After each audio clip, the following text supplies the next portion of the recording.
Hello అండి. ఈరోజు మనము పిల్లలు ఇష్టంగా తినే లాలీపాప్స్ తయారు చేసుకుందామండి. ఇదిగో ఈ అల్లము మరియు దానికి తగ్గ బెల్లము తీసుకొని లాలీపాప్స్ తయారు చేసుకుందాము. అల్లము మరియు బెల్లము, 2 టీ స్పూన్ల నెయ్యి మరియు హాఫ్ టీ స్పూన్ ఇలాచీ పౌడర్ అండి. హాఫ్ టీ స్పూన్ ఇలాచీ పౌడర్ తీసుకొని చిటికెడు సాల్ట్ తీసుకోవాలండి. అల్లము శుభ్రంగా కడగాలండి. కడిగి దీనిపైన ఉన్న తొక్కంతా తీసేసేయాలండి. తీసి చిన్న చిన్న ముక్కలుగా కట్ చేసుకోవాలి. బెల్లాన్ని కూడా చిన్న చిన్న ముక్కలుగా పగలగొట్టేసుకోవాలండి. ఇదిగో ఈ రకంగా అల్లాన్ని ఇలా చిన్న ముక్కలుగా చేసుకోవాలి. బెల్లాన్ని ఇదిగో ఇలా ముక్కలుగా కట్ చేసుకోవాలి. నెక్స్ట్ ఇప్పుడు బెల్లాన్ని పాకం పెట్టేద్దాము. స్టవ్ పైన ఒక బౌల్ పెట్టేసుకొని బెల్లం వేసేసుకొని ఒక చిన్న గ్లాస్తో దాంట్లో 1/4 వాటర్ వేసేసేయాలండి. ఆ గ్లాస్కు తగ్గట్టు 1/4 వాటర్ వేసేసి అది కరగనివ్వాలి. ఇది కరిగేలోపు మనం ఏం చేద్దామంటే అల్లాన్ని మిక్సీలో వేసేసుకొని పేస్ట్గా చేసుకుందామండి. ఇదిగో ఇలా మిక్సీలో వేసేసుకొని పేస్ట్ చేసుకుందాం. ఇదిగో ఈ రకంగా అవుతుంది. దీన్ని బౌల్లో వేసేసుకుందాం. ఇప్పుడు వాటర్లో బెల్లం బాగా కరిగిపోయిందండి. చూడండి, ఇది తీగపాకం వచ్చేలాగా కరగనివ్వాలండి. బాగా తీగపాకం రావాలి. అప్పుడు కాస్త నెయ్యి వేయాలండి. ఇందులో 1 టీ స్పూన్ నెయ్యి వేసి ఆ తర్వాత అల్లం వేసేసి బాగా కలపాలండి. ఇందులోనే చిటికెడు ఇలాచీ పౌడర్ మరియు చిటికెడు సాల్ట్ వేసేసి బాగా కలపాలండి. మనం ఒక పెద్ద ప్లేట్ తీసుకొని అందులో ఒక సిల్వర్ పేపర్ కానీ లేదా బటర్ పేపర్ కానీ తీసుకొని కాస్త నెయ్యి వేసి ఆ మొత్తం పేపర్కి పట్టేలా రకంగా మొత్తం అప్లై చేయాలండి నెయ్యిని. ఇదిగో మొత్తం ఇలా మొత్తంగా పేపర్కి పట్టే రకంగా అప్లై చేసేసుకోవాలి.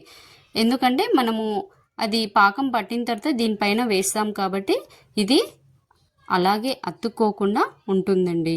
ఇదిగో ఇలా పాకం అవుతుంది. ఇప్పుడు ఈ పాకం ఏ రకంగా అయిందో చూద్దామండి. ఇదిగో ఇలా పాకం నురగలుగా రావాలండి. బాగా మరగనివ్వాలి. ఎలా అంటే అల్లంలో ఉన్న వాటర్ కంటెంట్ అంతా వెళ్ళిపోయే రకంగా బాగా మరగనివ్వాలండి. ఇదిగో ఈ రకంగా. ఇప్పుడు ఇలా మరిగిన తర్వాత ఇది పాకం కరెక్ట్గా అయ్యిందా లేదా అని మనం చూడడానికి ఒక చిన్న చిట్కా అండి.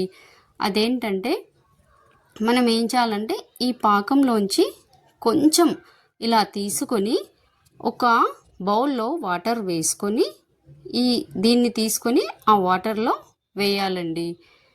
ఆ వాటర్లో వేసిన తర్వాత మనం ఏం చేయాలంటే మన చేత్తో ఆ బౌల్లో వేసిన ఆ మిశ్రమాన్ని పట్టుకోవడానికి ట్రై చేస్తే అది మన చెయ్యికి ఈజీగా పట్టుకోవడానికి వస్తే గట్టిగా ఇలా ముద్దగా అవుతుంది. అప్పుడు పాకం కరెక్ట్గా అయినట్టు. ఇలా ఇదిగోండి ఇలా జారిపోతుందండి. ఇది అంటే ఇంకా పాకం సరిగ్గా కాలేదని అర్థం. సో దీన్ని మళ్ళీ ఏం చేయాలి అంటే ఇదిగోండి సరిగ్గా కాలేదండి ఇది. దీన్ని మళ్ళీ ఏం చేయాలి అంటే అందులోనే వేసేసి మళ్ళీ ఇంకా ఒక 5 మినిట్స్ మనము చక్కగా దాన్ని కలపాలండి.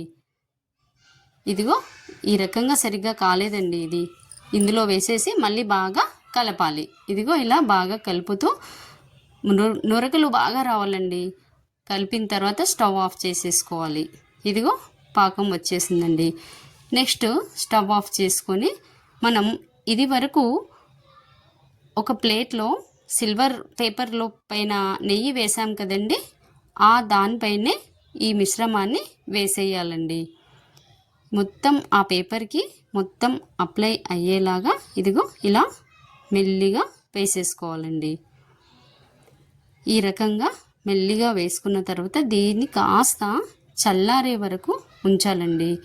చల్లారడానికి కొంచెం ఇలా అటు ఇటు తిప్పుతూ కాస్త చల్లారే వరకు అలాగే ఉంచేసేయాలండి. ఒక 1 అవర్ అట్లా దీన్ని కాస్త చల్లారనివ్వాలండి.